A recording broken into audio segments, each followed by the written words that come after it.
이 고린도 전서는 쓴 사람이 사도 바울이죠. 3차 여행 중에 쓰게 되는데 예배소라는 곳에서 머물면서 이 고린도에 있는 교회에 편지를 쓰는 것입니다. 그래서 첫 번째 편지가 우리가 오늘부터 보는 고린도 전서이죠. 그리고 고린도 후서도 나중에 쓰게 되죠. 예배소라는 장소에서 이렇게 고린도를 이렇게 쓰게 되는 것입니다. 고린도 교회에 이렇게 편지를 쓰는 거죠. 그러니까 1차 전도 여행을 하고 2차 전도 여행을 하고 또 3차 전도 여행을 하고 그 지중해를 중심으로 해서 이렇게 전도를 이렇게 하게 됩니다. 그리고 자기가 또 이제 함께 사역한 교회들, 이렇게 지나온 그 교회들에게 편지를 써서 신앙을 다지는 여러 가지 믿음에 대해서, 교회 생활에 대해서 이렇게 알려주는 겁니다. 이 당시에는 다 도보로 다녔었고 걸어 다녔었고 했기 때문에 많은 시간이 또 걸렸던 거죠. 기록 목적을 우리가 좀 알아야 됩니다. 성경을 볼 때 이 성경이 역사적으로 역사를 기록해 놓은 역사서인가, 아니면 편지 형식으로 쓴 편지글인가, 아니면 시로 된 시편인가, 또 교훈과 잠언을 이렇게 하는 잠언서인가, 묵상서인가, 이런 구분을 할 줄 알아야 됩니다. 성경은 여러 이제 방식으로 성경이 쓰여졌죠. 고린도 이 전서 후서는 편지죠, 편지. 그런데 바울이 하나님의 은혜를 따라 고린도 교회에 쓴 편지이기 때문에 오늘날 우리에게 전해지고 있고 우리가 이걸 통해서 하나님의 뜻을 알 수 있는 겁니다. 그래서 우리가 그냥 무턱대고 성경을 읽는 게 아니라, 그냥 많이 읽는 게 아니라, 그것도 하나님의 은혜이긴 하지만 그 성경을 볼 때 이게 누가 썼고 어떤 목적을 가지고 내용은 뭐냐, 그걸 알 필요가 있습니다. 자, 기록 목적이 뭐냐면 고린도 교회는 여러 가지 문제가 있었어요. 교회가 당면은 여러 가지 문제가 있었는데 여러 가지 문제가 많았어요. 그런데 거기에 대해서 이 사도 바울이 답변을 하는 거죠. 그리고 내가 이 편지를 쓸 수 있는 자격이 있다. 이거 사도권이라고 하는데, 내가 예수님의 12제자가 아니라 13번째 이렇게 제자로서 내가 편지를 쓴다. 14번째 제자 사도로서 쓴다. 자기의 사도권을 변증하는 내용. 그리고 거짓 교사들, 그러니까 교회 안에서 복음이 아닌 엉뚱한 것을 가르치는 사람들을 이렇게 배척해라. 그런 사람은 잘못됐다라는 것을 알려주는 겁니다. 고린도전서의 내용은 계속해서 보면서 이렇게 우리가 말씀을 묵상하도록 하겠습니다. 첫 번째, 우리가 오늘 1절에서 9절까지 보면서 알 수 있는 것은, 첫 번째로는 하나님께서 우리를 부르셨다라는 것을 오늘 말씀이 강조하는 것입니다. 그래서 1절과 3절까지를 보면 하나님의 뜻을 따라 썼다는 겁니다. 그러니까 편지를 쓸 때 그냥 내 개인적인 어떤 입장에서 내가 생각하는 것을 적은 것이 아니라 하나님의 뜻을 따라 문안한다는 것입니다. 하나님의 뜻을 따라 그리스도 예수의 사도로 부르심 받은 내가 바울이다. 그렇게 이제 소수대는 같이 썼죠.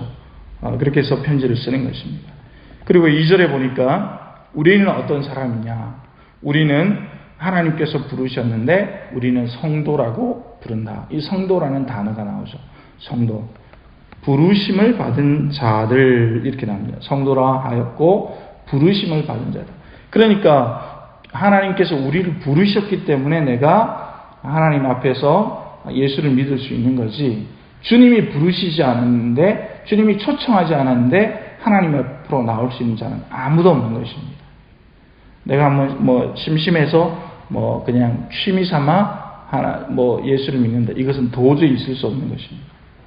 성경은 말씀하시기를 너희들은 성도이고 부르심을 받으셨다. 하나님께서 택정하셨다. 택하신 분. 그래서 우리 교회의 표가 뭡니까? 택함 받은 백성인 것입니다. 보냄받은 제자인 거죠. 택함을 받았기 때문에 우리가 새벽에 나올 수 있는 거예요. 하나님께서 그 마음을 주셨기 때문에 우리가 내가 예배해야지 라는 그런 마음이 드는 겁니다. 누구도 선택받지 않는 사람은 누구도 하나님 앞에 나올 수 없는 것입니다. 그래서 하나님께서 우리를 부르셨기 때문에 성도, 거룩한 백성이 된 것입니다. 취미로 예수를 믿을 수 있는 사람은 아무도 없습니다. 그래서 하나님이 우리를 특별히 선택하셨기 때문에 우리가 죄에서 죽는데 죄로부터 살아나게 된 것입니다. 십자가의 은혜를 받게 된 것입니다. 그래서 오직 예수님의 부르심을 따라서 우리는 살아가야 하는 것입니다. 왜냐하면 특별하게 부르심을 받았기 때문에 부르심을 받은 대로 살아야 하는 것입니다.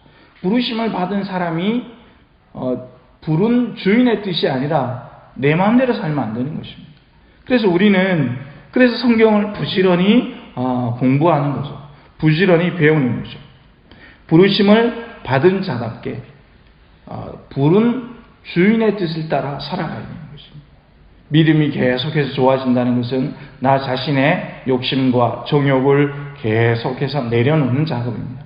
그래서 부르신 주인의 뜻을 계속 살피고 그렇게 하지 못했는데 어제는 주인의 뜻을 따라 살지 못했는데 오늘은 주인의 뜻을 깨달아서 살려고 노력을 하는 겁니다. 인간은 도저히 완전한 존재가 될 수가 없습니다. 그러나 그렇게 몸부림치다가 주님을 만나는 것입니다. 그래서 우리의 삶은 하나님이 우리를 부르셨다. 그래서 부르심을 따라 살아야 하는 것입니다. 두 번째는 거룩한 은사로 우리가 살아야 한다. 거룩한 은사로 우리가 살아야 한다. 이 4절부터 7절까지가 바로 그 말씀인데 4절을 보니까 그리스도 예수 안에서 너희에게 주신 하나님의 은혜가 있다. 너희에게 주신 하나님의 은혜가 있다. 이것은 뭐냐면 각자에게 하나님께서 주신 은혜가 있는 것입니다. 우리 모두에게 공통으로 주신 것이 뭡니까? 그것은 바로 십자가의 은혜이죠. 하나님께서 우리가 예수를 믿으면 예수 그리스도의 보혈의 피로서 우리가 구원을 받는 것입니다. 그것이 우리 모든 사람의 공통적인 은혜이고 또 각자에게 또 주신 은혜가 있습니다.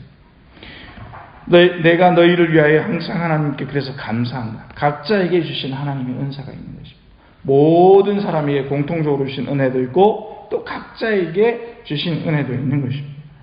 그래서 구체적으로 얘기하면 뭐냐? 5절에 모든 일 곧 모든 언변 예수 그리스도를 고백할 수 있는 입술을 주셨다는 거죠. 그리고 모든 지식이 풍족하다. 이 모든 지식이 뭐겠습니까? 내가 인생을 통해서 얻는 지식을 말하겠습니까? 아닙니다. 하나님으로부터 나오는 지식인 것입니다. 하나님께서 깨닫게 주시는 지식인 것입니다. 그래서 하나님의 은혜로 우리는 거룩한 은혜, 더 구체적으로 얘기하면 이 모든 언변, 하나님으로부터 나오는 모든 언변과 모든 지식으로 우리가 사역해야 한다는 것입니다. 뭐 내 인생의 경험으로 사역한다 하는 게 아니라는 것입니다. 내 인생의 지식으로, 뭐 세상에서 내가 배운 학문으로 하나님의 은혜를 내가 배운 지식으로 살 수 없다는 것입니다. 거룩한 은사로 말하고 거룩한 은사로 주님이 주신 지식으로 우리가 사역할 수가 있는 것입니다. 그래서 그리스도의 증거가 너희 안에 견고하게 된다는 것입니다. 하나님이 가르쳐 주시는 이 말과 하나님이 가르쳐 주시는 지식으로 내가 그 은사를 따라 사역할 때 부족함이 없다는 것입니다. 내가 가지고 있는 지식과 내가 가지고 있는 지혜는 한계가 있어요. 그래서 내가 내 것 가지고 살아가는 사람들은 항상 이 한계에 직면하게 됩니다. 그러나 우리가 주님 앞에 계속 묵상하고 주님께 구할 때 주님이 공급하시는 지혜가 있어요. 그 주님이 주시는 지혜와 주님이 주시는 그 말로서 살아갈 때에 계속 이 창조적인 언어가 나오고 창조적인 지식이 나오는 것입니다. 그래서 늘 새롭게 나는 한계가 이것밖에 없는데 하나님이 무한한 하나님께서 공급해 주시기 때문에 하나님의 지혜로 내가 일할 수 있는 것입니다. 우리는 인생을 통해서 이것을 계속 경험하게 되죠. 내가 말할 수 없는 것, 내가 모르는 것을, 그 지식을 하나님이 내게 알려주심으로 말미암아 내 수준보다 더 많은 것을 말할 수 있는 것입니다. 요즘 우리가 여러분들 컴퓨터에 대고 이렇게 뭔가 지식을 심장에 대해서 심장병 딱 치면 심장에 대해서 자세하게 나옵니다. 그런데 그 지식을 다 모아놓아서 그런 거죠. 그런데 하나님은 그것을 뛰어넘으시죠. 온 전 우주의 지식을 우리에게 필요한 그때에 공급하시죠. 우리의 뇌가 그것을 다 저장할 수 없지만 하나님이 필요한 그때에 딱 베풀어 주시는 것입니다. 그래서 우리는 하나님이 공급하신 거룩한 은사로 사역해야 된다는 거죠. 예수님께서는 어떻게 하십니까? 예수님께서는 사역하실 때 예수님의 모습을 보면 이른 아침에 일어나셔서 기도하시고 또 늦은 밤까지 예수님은 그렇게 사역하셨죠. 그런데 예수님은 하나님의 아들이시고 즉 하나님이셨지만 하나님께 묻고 하나님께 은혜를 계속 구했어요. 그게 뭐냐면 하늘로부터 내려오는 지식과 그 은혜를 따라서 공급받아서 사역했다는 것입니다. 그러므로 우리가 예수님의 참 제자로서의 사역하기를 원하는 모든 사람, 모든 사역자들은 하나님께 나에게 맡겨주신 사역을 하나님께 묻고 하나님 어떻게 하는 게 좋을까요? 하나님께 뜻을 구하고 지혜를 구하고 사역해야 되는 것입니다. 어느 누구도 자기 마음대로 사역을 하면서 하나님의 사역을 한다고 할 수 없습니다. 그래서 하나님의 사역을 하는 모든 사람은 하나님께 물어야 하는 것입니다. 세 번째는 뭡니까? 8절과 9절에 거룩한 교제를 하나님께 드려야 합니다. 하나님께. 자, 그럼 거룩한 교제가 뭐냐? 8절에 보니까 주께서 너희를 우리 주 예수 그리스도의 날에 책망할 것이 없는 자로 끝까지 견고하게 하신다. 끝까지 견고하게 하신다. 여러분, 우리가 태어나가지고 잘 걷지도 못하고 잘 먹지도 못하고 가만히 놔두면 아이가 태어나서 굶어 죽게 되잖아요. 보호해줘야 되잖아요. 부모가. 엄마가 계속해서 이렇게 젖을 물리고 계속 애를 돌봐줘야 하는 거죠. 어른이 될 때까지 그렇게 돌봐줘야 하는 거죠. 그런데 믿는 사람은 누가 견고하게 하느냐? 죽을 때까지 누가 견고하게 하느냐? 9절에 보니까 너희를 불러 그의 아들 예수 그리스도 우리 주와 더불어 교제하게 하시는 하나님, 그 하나님이 우리를 견고하게 하신다는 것입니다. 우리의 교제는 예수님과 교제함으로 말미암아 예수님 어떻게 주님의 길을 따라 살 수 있습니까? 주님을 따라 주님과 교제하면서 하나님의 뜻을 따라 살 수 있는 것입니다. 그래서 예수님께서 부활 승천하시고 우리에게 성령을 주셨죠. 여러분, 어제 이만희 씨가 구속이 됐잖아요. 이만희 씨는 내가 새로운 성령이다라고 하거든요. 내가 성령인 다음에 새로운 온 성령이기 때문에 나를 따라야 한다. 곧 자기가 하나님이라고 얘기를 하는 거거든요. 교리가 그렇습니다. 그런데 말이 이상하잖아요. 성령님 그렇게 죄를 범해가지고 구속되고 그렇습니까? 말이 안 되는 거죠. 누구와 교제해야 되느냐? 예수님과 교제할 때에 우리가 견고하게 된다는 겁니다. 죽을 때까지, 끝까지 견고하게 된다는 것입니다. 그래서 하나님께 쓰임을 받을 수 있다는 것입니다. 그래서 우리의 모든 사역은 하나님과의 관계에서, 예수님과의 관계에서 나오는 겁니다. 예수님과의 관계가 틀어져서 예수님을 잘 모르고 하나님의 사역을 할 수 없는 것입니다. 그게 다 드러나게 돼 있어요. 그 사람이 사역을 할 때 그 사람의 사역이 자기 열심으로 사역을 하는가, 아니면 하나님께 묻고 겸손하게 사역하는가, 다 드러나게 돼 있어요. 그 사역의 규모가 크고 작고 어떤 사역을 하든지 하나님께 겸손하게 묻고 하나님의 뜻을 따라 사역을 하는가, 다 드러나게 되어 있습니다. 그래서 우리는 예수님과의 관계가 좋으냐, 이것이 굉장히 중요한 것입니다. 예수님과의 관계가 좋을 때 끝까지 우리를 견고하게 하신다. 튼튼하게 하신다는 겁니다. 하나님의 사역을 잘 감당할 수 있다는 것입니다. 여러분, 오늘 이 새벽에 우리가 세 가지를 이렇게 묵상해 봤습니다. 하나님께서 우리를 부르셨다는 것. 두 번째, 거룩한 은사로 우리가 사역을 해야 된다는 것. 그리고 세 번째는 거룩한 교세, 예수님과 친하게 지내야 우리가 사역할 수 있다는 것을 배웠습니다.